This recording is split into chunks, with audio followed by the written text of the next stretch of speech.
Hello friends, দেখো এখন এটা হেয়ারে শ্যাম্পু করানো হয়েছে। এই যে হেয়ারটা ভেজে আছে, এখন হেয়ারটা ট্রিটমেন্ট করা হবে, হেয়ার স্পা করানো হবে।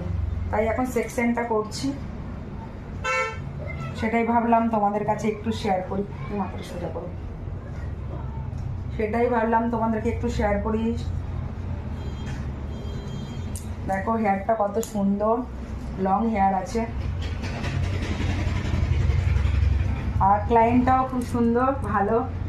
দেখো ক্লায়েন্ট হাসছে।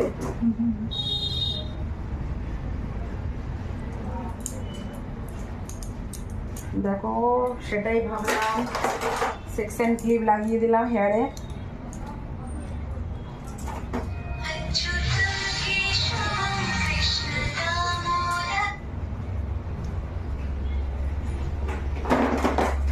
এই দেখো হেয়ার স্পা, হেয়ার স্পা।